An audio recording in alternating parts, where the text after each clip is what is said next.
राधे राधे, कैसे हो आप लोग। तो आज हम स्टार्ट करने वाले हैं क्लास 7 का चैप्टर 2, जिसका नाम है nutrition in animal. Chapter first हम इसका कर चुके हैं, तो चलिए स्टार्ट करते हैं।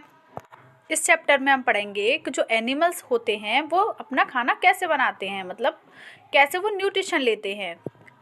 प्लांट्स होते हैं ऑटोट्रॉप्स। अगर आपने पढ़ा हो कि प्लांट्स फोटोसिंथेसिस की प्रोसेस से अपना खाना खुद बनाते हैं, इसलिए हम उनको क्या बोलते हैं, ऑटोट्रॉप्स बोलते हैं। एनिमल्स अपना खाना खुद नहीं बना पाते, वो दूसरों के ऊपर डिपेंड होते हैं। एनिमल्स दूसरे एनिमल्स को भी खाते हैं और वो कुछ फूड मटेरियल्स होते हैं उनको भी खाते हैं। तो इसलिए जो एनिमल्स होते हैं वो दूसरों के ऊपर डिपेंड होते हैं। तो जो दूसरों के ऊपर डिपेंड होकर खाना खाते हैं उन्हें हम बोलते हैं हेटेरोट्रॉप्स। तो एनिमल्स क्या होते हैं, वो हेटेरोट्रॉप्स होते हैं। तो एनिमल्स के न्यूट्रिशन को क्या बोलते हैं, मोड ऑफ न्यूट्रिशन क्या होता है उनका, वो होता है होलोजोइक न्यूट्रिशन। होलोजोइक न्यूट्रिशन ये क्या होता है। In this type of nutrition one organism feeds upon another organism. Holozoic nutrition में जो एक ऑर्गेनिज्म होता है वो दूसरे ऑर्गेनिज्म से फीड करता है, उस पर डिपेंड होता है। Ingestion is the taking in of food. Digestion is the process of breaking down food into simple soluble molecules. जब हम कोई भी खाना खाते हैं तो 4 प्रोसेस होती हैं। एक तो इंजेशन, जब हम फूड टेक करते हैं उसे हम बोलते हैं ingestion. Ingestion is the taking in of food. Digestion is the process of breaking down food into simple soluble molecules. Ingestion मतलब हमने अंदर खाना ले लिया। डाइजेशन मतलब जब हम खाना खाते हैं तो वो खाना ब्रेक होता है छोटे छोटे पार्टिकल्स में, उसे हम बोलते हैं digestion. Absorption is the process by which digestion food enters the blood. Absorption वो प्रोसेस होती है जब हमारा ब्लड जो है न्यूट्रिशन ले लेता है खाने में से। Assimilation is the process by which the food carried by the blood is utilized by the body। और फिर जो उसमें से न्यूट्रिशन लिए हैं वो हमारी बॉडी उसको यूटिलाइज कर लेती है, उसे हम बोलते हैं assimilation. Indigestion undigested food thrown out. और इंजेशन में क्या होता है, जब हमारी बॉडी जो यूज्ड मटेरियल उसको यूज़ कर लेती है और जो अनयूज्ड मटेरियल है जिसे यूज़ नहीं होता वो हमारी बॉडी के लिए, उसे इंजेक्शन के थ्रू अनडाइजेस्टेड फूड को थ्रो आउट कर देती है, हमारी बॉडी से निकाल देती है, उसे बोलते हैं इंजेशन। तो हमारी जो प्रोसेस होती है डाइजेस्टिव सिस्टम की वो 4 प्रोसेस में होती है, इंजेशन, डाइजेशन, एब्जॉर्प्शन, एसिमिलेशन और इजेशन। तो ये 5 प्रोसेस हो गई। Human digestive system. अब हम इस वीडियो में समझेंगे डिटेल में ह्यूमन डाइजेस्टिव सिस्टम क्या होता है, इसमें कौन कौन से पार्ट होते हैं जो डाइजेशन में हेल्प करते हैं। The path taken by food as it travels down the alimentary canal, which is a long tube starting at the mouth and ending in the anus। Human digestive system की ये definition है, ये एक path होता है जिससे food travel करते हुए, उसे हम पूरी एलिमेंट्री कैनाल भी बोलते हैं। एक लॉन्ग ट्यूब होती है जिससे फूड ट्रेवल करते हुए माउथ से लेके एनस तक जाता है, ठीक है। इसी बीच में डाइजेशन होता है। तो ये हो गई ह्यूमन डाइजेस्टिव सिस्टम की डेफिनेशन। डाइजेस्टिव सिस्टम स्टार्ट होता है हमारा माउथ से। In the mouth the teeth help us chew food. सबसे पहले हम जब खाना खाते हैं तो हमारे टीथ हेल्प करते हैं फूड को च्यू करने के लिए, चबाने के लिए। The process of chewing is called mastication. और जो प्रोसेस होती है वो चूइंग वाली, उसे हम बोलते हैं mastication. Young children have only 20 teeth which are called milk teeth. Milk teeth start getting replaced by permanent teeth at around the age of 7। जब हम यंग होते हैं यानी कि छोटे होते हैं, 7 ईयर्स से छोटे होते हैं, तब जो टीथ होते हैं वो 20 टीथ होते हैं, उन्हें हम बोलते हैं मिल्क टीथ। जब हम 7 साल के हो जाते हैं उसके बाद जो हमारे दांत आते हैं उन्हें हम बोलते हैं परमानेंट टीथ, क्योंकि मिल्क टीथ टूट जाते हैं, परमानेंट टीथ टूटते नहीं हैं, अगर टूट गए तो वापस नहीं आते, इसलिए हम उन्हें बोलते हैं परमानेंट टीथ। तो टीथ हमारे क्या करते हैं, मैस्टिकेशन प्रोसेस में हेल्प करते हैं। The tongue. और हमारी टंग किस चीज़ में हेल्प करती है। The tongue is a muscular organ attached to the floor of the mouth. It helps in the process of chewing by pushing the food toward the teeth. It also helps the mix the food with saliva. Tongue किस चीज़ में help करती है। टंग एक muscular organ है जो attached रहती है माउथ के फ्लोर से। It help in the process of chewing, और ये चूइंग के प्रोसेस में हेल्प करती है। फूड को पुश करने में भी हेल्प करती है, नीचे ले जाने में भी हेल्प करती है, और ये फूड को सलाइवा के साथ मिक्स होने में भी हेल्प करती है। Saliva is secreted by salivary gland. हमारे माउथ में सलाइवरी ग्लैंड प्रेजेंट होती हैं जिससे सलाइवा सीक्रेट होता है और जो हमारे डाइजेशन में हेल्प करता है। An enzyme called amylase is present in saliva. Saliva में एक एंजाइम प्रेजेंट होता है, वो होता है amylase. It acts on the starch present in food like roti, rice etcetera, changes it into sugar. हमारे फूड में कार्बोहाइड्रेट प्रेजेंट होता है, उसी को हम स्टार्च बोलते हैं।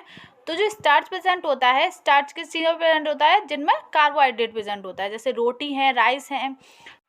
तो जो हमारे फूड में स्टार्च प्रेजेंट होता है उसको ये शुगर में कन्वर्ट कर देता है।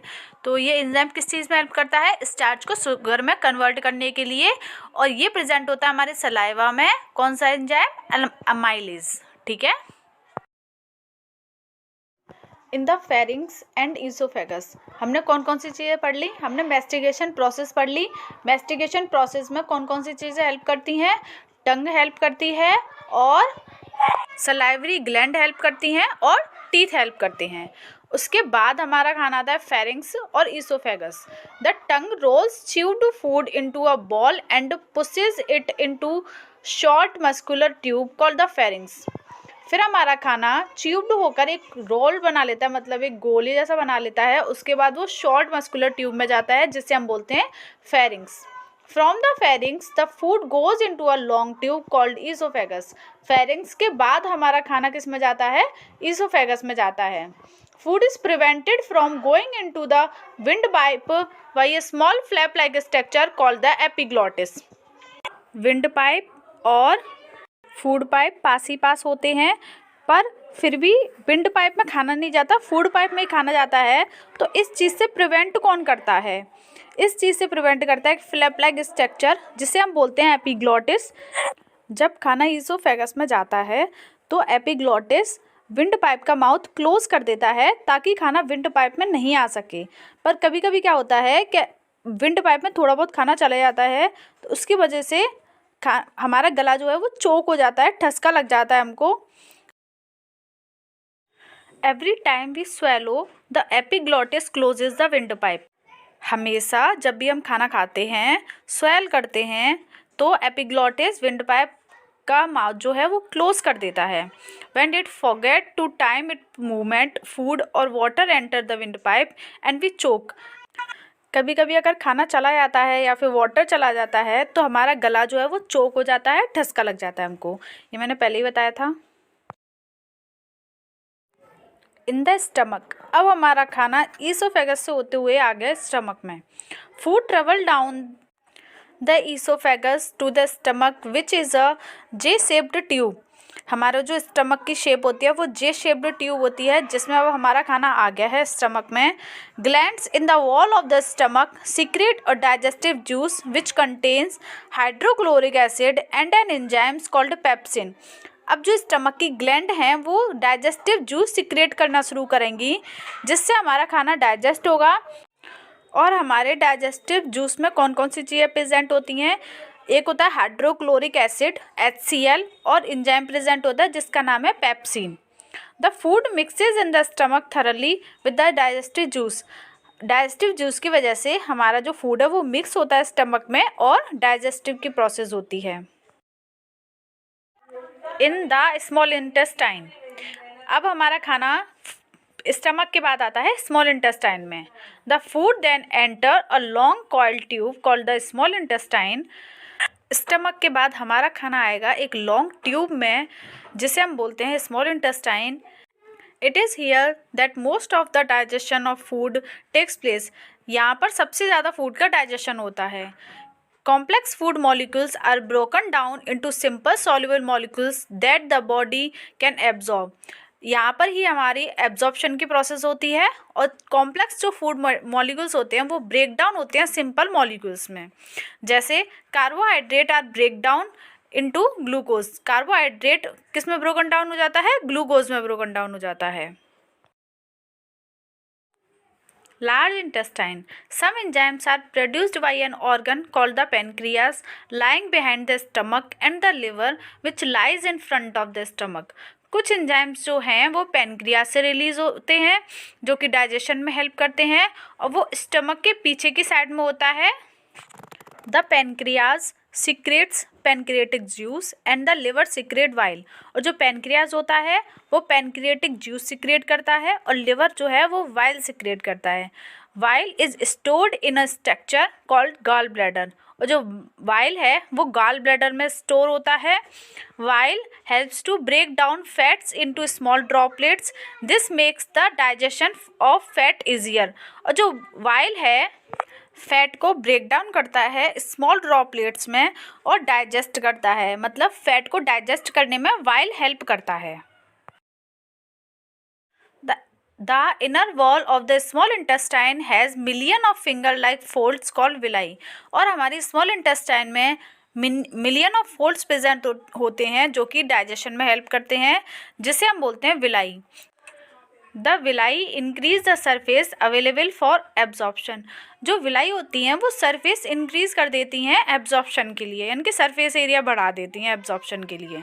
सम water is absorbed in the large intestine. और कुछ वाटर जो है वो लार्ज इंटेस्टाइन में एब्जॉर्ब होता है. The remaining semi solid waste यानी कि faeces is ejected through the anus. और जो कुछ वेस्ट मटेरियल होता है सेमी सॉलिड जो कि डाइजेस्ट नहीं हो पाता, उसे इजेक्ट कर दिया जाता है एनस के थ्रू, जिसे हम बोलते हैं इजेक्शन की प्रोसेस. अब हमारा डाइजेस्टिव सिस्टम ख़त्म होता है. आई होप कि आपको समझ में आ गया होगा. ये है डाइजेस्टिव सिस्टम का डायग्राम. इसमें स्टार्टिंग होता है हमारा डाइजेशन माउथ से स्टार्ट होता है. हमारे माउथ में सलाइवरी ग्लैंड्स प्रेजेंट होती हैं जो कि डाइजेशन में हेल्प करती हैं. फिर हमारा माउथ से आता है ईसोफेगस में खाना. ईसोफेगस से होता हुआ हमारा खाना आता है स्टमक में. स्टमक के बाद आता है स्मॉल इंटेस्टाइन में. बट जो लिवर होते हैं और गॉल ब्लैडर, पेनक्रियास, ये भी जो ग्लैंड होती हैं ये डाइजेशन में हेल्प करती हैं. लिवर जो है वो बाइल सिक्रेट करता है जो कि गॉल ब्लैडर में स्टोर होता है. पेनक्रियास जो है पेनक्रियाटिक जूस सिक्रेट करते हैं जो डाइजेशन में हेल्प करता है. स्मॉल इंटेस्टाइन में डाइजेशन होता है. स्मॉल इंटेस्टाइन के बाद हमारा खाना आता है लार्ज इंटेस्टाइन में. लार्ज इंटेस्टाइन में जितना डाइजेशन होना होता है हो जाता है, और जो नहीं डाइजेस्ट हो पाता, जो वेस्ट मटेरियल होता है, वो एनएस के थ्रू रिलीज हो जाता है बाहर इजेशन की प्रोसेस के थ्रू. आई होप कि आपको डाइजेस्टिव सिस्टम अच्छे से समझ में आ गया होगा. इन ग्रास ईटिंग एनिमल, जो ग्रास ईटिंग एनिमल होते हैं उनके अंदर डाइजेशन किस तरीके से होता है. Cows, buffaloes and other grass eating animals are chewing continuously even when they are not eating. आप लोगों ने देखा होगा कि जो गाय होती हैं, भैंस होती हैं, वो जब खाती हैं उस टाइम पे उनका मुंह चलता रहता है. बट जब उनके सामने नहीं होता, चारा वगैरह नहीं होता, घास नहीं होती, फिर भी उनका मुंह चलता रहता है. तो ऐसा क्या होता है कि उनका कंटिन्यूसली मुंह चलता रहता है. दे quickly swallow the grass and store into a part of the stomach called rumen.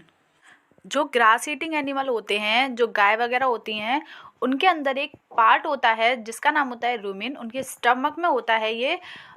जब गाय घास खाती है तो उसको डायरेक्ट स्वेल करके इस रूमेन में ले जाती है.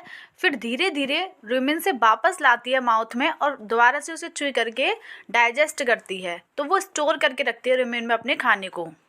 Here the food gets help in digestion of cellulose.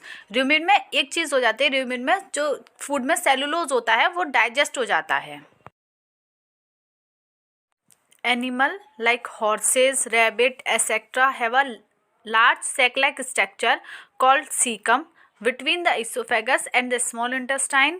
The cellulose of the food is digested here by the action of certain bacteria which are not present in humans. जैसे जो गाय वगैरह होती हैं उनमें तो रूमेन में सेलुलोज डाइजेस्ट होता है, बट जो हॉर्स होते हैं, रैबिट होते हैं, इनमें सीकम में सेलुलोज डाइजेस्ट होता है. और ह्यूमन ऐसी कोई चीज़ खाते ही नहीं है जिनमें सेलुलोज हो और वो डाइजेस्ट हो. तो ह्यूमन में ऐसी कोई चीज़ प्रेजेंट नहीं होती जो सेलुलोज को डाइजेस्ट कर सके. जो ग्रास ईटिंग एनिमल होते हैं इनका 4 चैम्बर्ड स्टमक होता है, यानी कि 4 चैम्बर में खाना जाता है तब इनका डाइजेशन कंप्लीट होता है। फर्स्ट होता है रूमिन, सेकंड होता है रेटिकुलम, थर्ड होता है ओमासुम और फोर्थ होता है वोमासुम।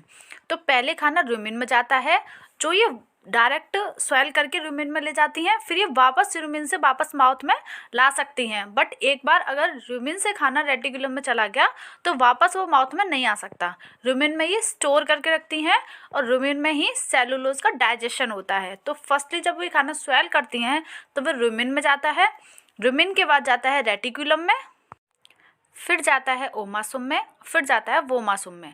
वोमासुम के बाद जाता है ये इंटेस्टाइन में और फिर इजेशन के थ्रू ये बाहर निकल जाता है। तो ये सारी प्रोसेस होती हैं इसमें। फिर उनका डाइजेशन जो है कंप्लीट होता है 4 चैम्बर में। आई होप कि आपको ये अच्छे से समझ में आ गया होगा। नेक्स्ट हम पढ़ते हैं digestion in amoeba. Feeding and digestion in amoeba. Amoeba is a microscopic single cell organism found in pond water. जो अमीबा होता है वो माइक्रोस्कोपिक होता है, मतलब हमें नेक्ड आई से दिखाई नहीं दे सकता, माइक्रोस्कोप में हम इसको देख सकते हैं। और ये सिंगल सेल्ड होता है, यानी कि यूनिसेलुलर होता है, यानी कि एक सेल से बना हुआ होता है। और ये पॉन्ड वाटर में पाया जाता है। हम मल्टी सेलुलर होते हैं, हम अलग अलग सेल से बने हुए होते हैं। हमारे हर ऑर्गन की सेल्स अलग अलग होती हैं, ये यूनिसेलुलर होते हैं। Amoeba has a cell membrane, a rounded dense nucleus and many small bubble vacuoles in its cytoplasm.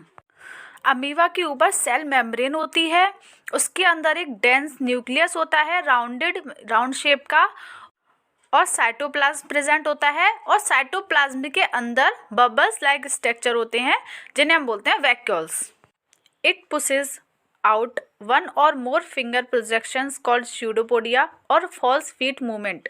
जब इसको फीड करना होता है, खाना खाना होता है, तो ये स्यूडोपोडिया को पुश करता है आगे की साइड में और अपना फूड को कैप्चर करता है उसमें, और इसको हम फॉल्स फीट मूवमेंट भी बोलते हैं। और डायग्राम से अच्छे से क्लियर हो जाएगा आपको। When it senses food, it pushes out pseudopodia around the food particles and engulfs it.